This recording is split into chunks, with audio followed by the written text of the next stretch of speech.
Welcome back to The Explainer.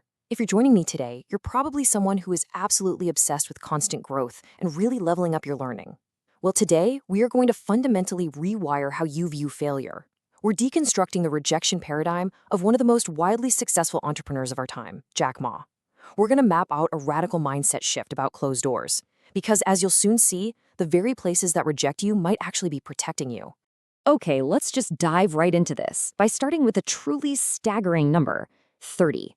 Now, this isn't his age, and it definitely isn't a financial metric. This is the exact number of times people looked Jack Ma right in the eye and gave him a flat-out no when he was just trying to get a job.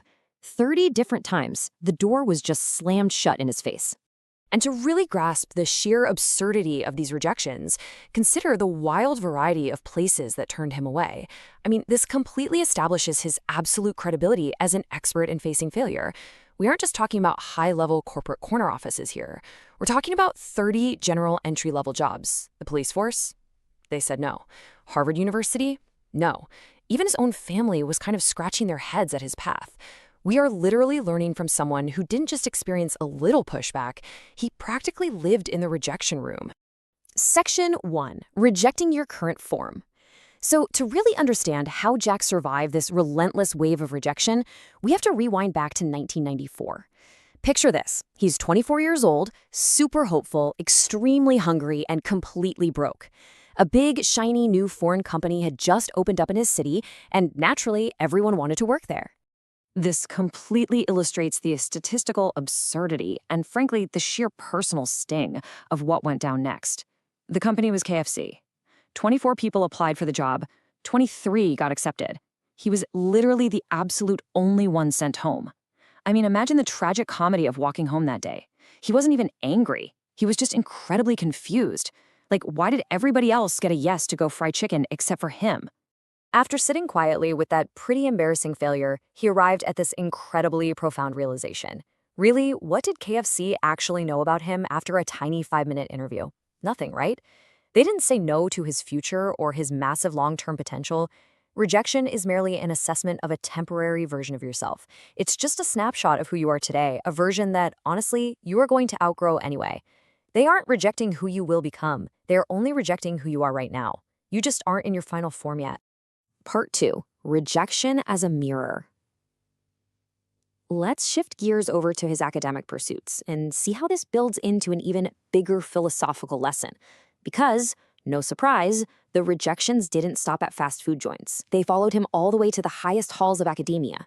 10. He applied to Harvard University 10 separate times, and 10 times they sent back a super polite thank you, but absolutely no. By the 6th time, his friends were literally begging him to stop, telling him that Harvard clearly obviously didn't want him. But he kept applying. Why? Not because he was desperate, actually, but out of sheer curiosity. He wanted to understand the standard he wasn't meeting. He wanted to know exactly what they saw that he didn't. Which brings us to a huge redefinition.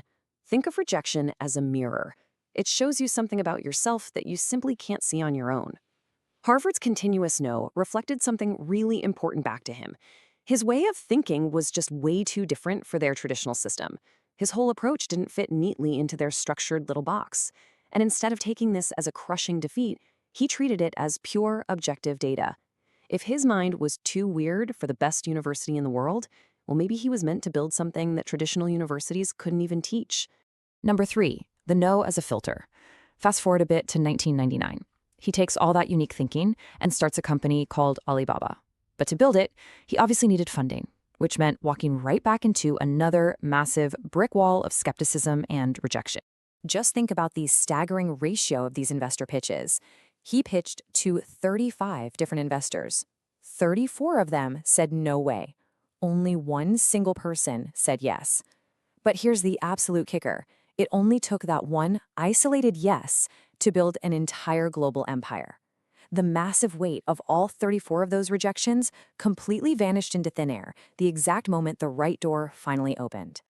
And listen, those 34 no's weren't quiet either. The feedback he got was polite, sure, but absolutely brutal. Investors told him point blank the internet would never, ever work in China.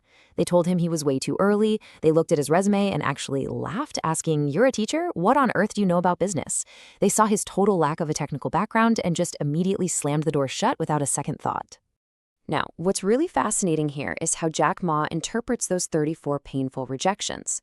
He absolutely doesn't see them as failures. He defines them as filters. A filter is a mechanism to remove the wrong people so the right people can actually find you.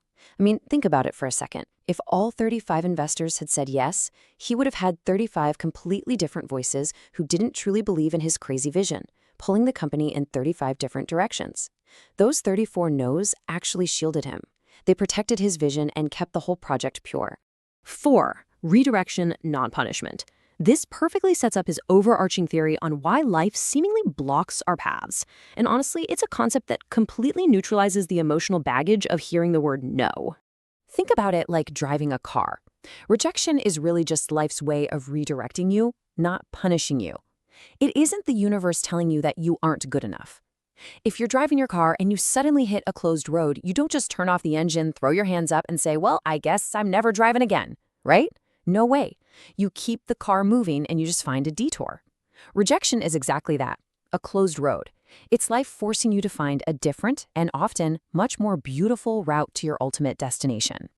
If you want tangible, undeniable proof of that closed road theory, just consider this stark what-if scenario. If KFC had actually said yes, he would have spent years serving chicken instead of building massive global tech companies. If Harvard had said yes, he'd be sitting quietly in someone else's classroom instead of creating digital infrastructure and economic platforms for literally millions of people. Every single no he ever received made that final, ultimate yes infinitely more powerful. Section 5. 3 steps to keep going. So the really crucial point for us is, how do we actually apply this framework? When a door slams in your face today or maybe tomorrow, what is the exact practical mechanism to process it without totally losing your momentum? Well, here is his exact actionable blueprint. Step 1, feel it, for sure, but put a very strict time limit on it. Give yourself one single day to wallow, be sad, be angry, or just be confused. Not a week, not a month, just one day. Then, on day 2, you extract the lesson. Step 2, use it as fuel. He literally kept a mental list of everyone who rejected him, and whenever he felt exhausted, he used that list as pure motivation to show them exactly what a no can build. And finally, step 3, keep going. I know it sounds almost too simple, but it's absolutely the hardest part. The person who becomes great isn't the one who miraculously avoided rejection. It's the one who was rejected the most and just kept walking anyway. So here is the big question I want to leave you with today. Take a good, hard look at whatever closed door you are currently facing in your career, your studies, or maybe your personal life. Are you truly being rejected, or are you simply being told, "Hey, not this door, try somewhere else," and being beautifully redirected? Keep going, focused learners. I will catch you in the next explainer.